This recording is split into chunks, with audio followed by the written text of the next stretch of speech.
guys, so we're announcing the 7th game of the season today, but for the past 2 weeks, we've been playing Gradius, released in 1985 by Konami. This game is legendary, a side-scrolling shooter that influenced the entire genre, and you can see why. It's great fun. We've previously had Gradius 3, and that game is unreasonably difficult. The original here is much fairer, which makes it much more accessible. It takes a little bit of time to get used to how the ship moves, the size of the hitbox, the speed of the bullets, things like that, but once you get used to it, there's great fun to be had here. I just wish I had more time to play. Quite a few people enjoyed this one, so let's take a look at the scores. We had 17 scores submitted, and to be honest, people have done pretty well. Just beating the default score is far from easy. The scores gradually increase all the way through to Blue Yak in 4th. I'm down in 7th, and I was reasonably pleased with that, although I'm sure I could do more with a bit more practice. Our top 3 though, all did a chunk better than everyone else. In 3rd, we've got a return from Big Jaffa. We know he likes a shmup, and I think he only played a few credits, so it's done pretty well to get 348,000. Our top 2 though, traded top spot. Initially it was Graham doing pretty well, getting a 1cc, and then he was edged out by Gradius 57300. As the name suggests, he rather likes this one.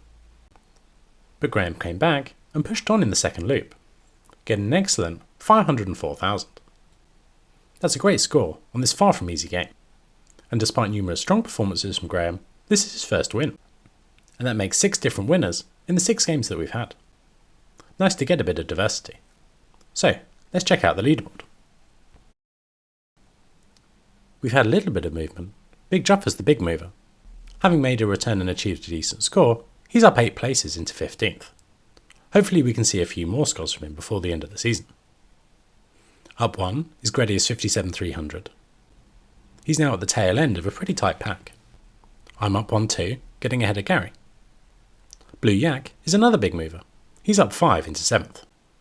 And then our winner of Hopper Robo, Colin, he's dropped down a little bit, dropping down behind Mark and Paul. Our top 3 remain unchanged though. Milty's in 3rd, Tiny Lou's in 2nd, and now with a quite sizable lead is Graham. He's over 100 points ahead at the top, and has certainly stretched his legs with Gradius.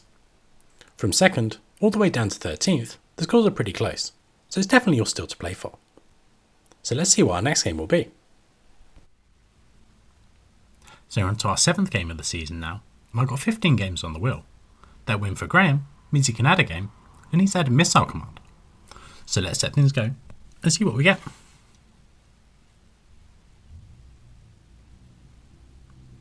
Slowing down, I'm missing out on Mr. Driller.